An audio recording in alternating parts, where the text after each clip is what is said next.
2021 헌바 301호 청구인 외 3인. 이 사건은 선거운동의 의미를 정의한 공직선거법 조항, 선전시선물 용구를 이용한 사전선거운동을 금지하고 위반 시 처벌하는 공직선거법 조항, 일정 기간 동안 선거에 영향을 미치게 하기 위하여 그 밖에 광고물을 게시하는 것을 금지하고 위반 시 처벌하는 공직선거법 조항들에 관한 것입니다. 먼저 주문을 선고하고 법정에 요지는 이미선 재판관께서, 재판관 김기영의 사전선거운동 금지 조항에 대한 반대 의견의 요지는 김기영 재판관께서 설명을 하겠습니다. 주문. 공직선거법 제90조 제1항 제1호 중 그 밖에 광고물 게시에 관한 부분, 제256조 제3항 제1호 아목 중 제90조 제1항 제1호의 그 밖에 광고물 게시에 관한 부분은 모두 헌법에 합치되지 아니함을 확인한다. 공직선거법 제58조 제1항 본문 및 단서 제1호, 제254조 제2항 중 선전시설물 용구에 관한 부분은 모두 헌법에 위반되지 아니한다. 법정 의견의 요지를 말씀드리겠습니다. 먼저 광고물 게시 금지 조항에 관하여 보겠습니다.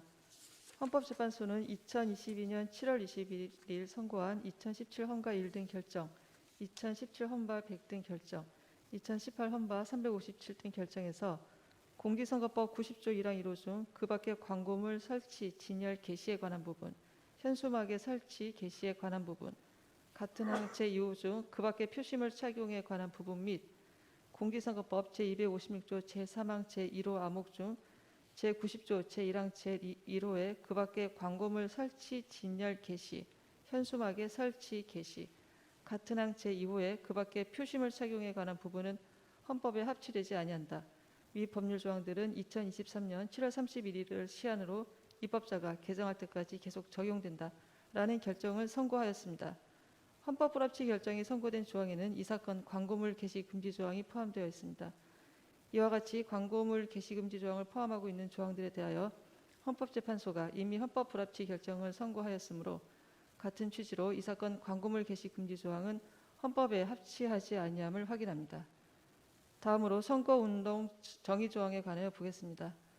헌법재판소는 종전 선례에서 선거운동은 특정 후보자의 당선 내지 이를 위한 득표에 필요한 모든 행위 또는 특정 후보자의 낙선에 필요한 모든 행위 중 당선 또는 낙선을 위한 것이라는 목적 의사가 객관적으로 인정될 수 있는 능동적, 계획적 행위를 말하는 것으로서 선거운동을 이와 같이 풀이한다면 법 집행자의 자의를 허용할 소지를 제거할 수 있고 건전한 상식과 통상적인 법 감정을 가진 사람이면 누구나 그러한 표지를 갖춘 선거운동과 단순한 의견 개진을 구분할 수 있으므로 헌법 12조 1항이 요구하는 죄형 법정주의 명확성 원칙에 위반된다고 할 수 없다고 판시하였습니다. 선례의 결정 이유는 이 사건에서도 타당하므로 선거운동 정의 조항은 죄형 법정주의의 명확성 원칙에 위배되지 아니합니다. 마지막으로 사전선거운동 금지 조항에 관하여 보겠습니다. 헌법재판소는 종전 선례에서 선전시설물 용구를 이용한 사전선거운동을 금지한 구 공직선거법 조항이 정치적 표현의 자유와 선거운동의 자유를 침해하지 아니한다고 판시하였습니다. 사전선거운동 금지 조항은 선거에 관한 정치적 표현 행위 가운데 특정 후보자의 당선 또는 낙선을 도모한다는 목적 의사가 뚜렷하게 인정되는 선거운동, 그 중에서도 선전시설물 용구를 이용한 선거운동을 선거운동 기간 전에 한정하여 금지하고 있습니다. 이는 선거의 과열 경쟁으로 인한 사회 경제적 손실의 발생을 방지하고 후보자 간의 실질적인 기회 균등을 보장하기 위한 것으로서 정치적 표현의 자유를 과도하게 침해한다고 보기 어렵습니다. 따라서 위 선례의 결정 이유는 이 사건에서도 타당하므로 사전선거운동 금지 조항은 헌법에 위반되지 아니합니다.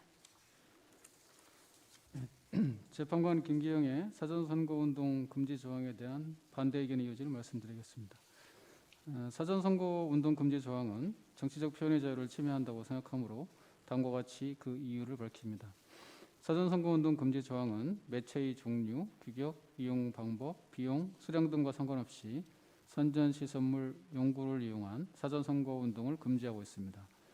또한 선거운동과 관련하여 발생하는 허위사실 공표 등 부정행위는 해당 부정행위에 대한 규정으로 방지되어야 하고 이에 이르지 않는 표현까지 금지하는 것을 정당화하기는 어렵습니다.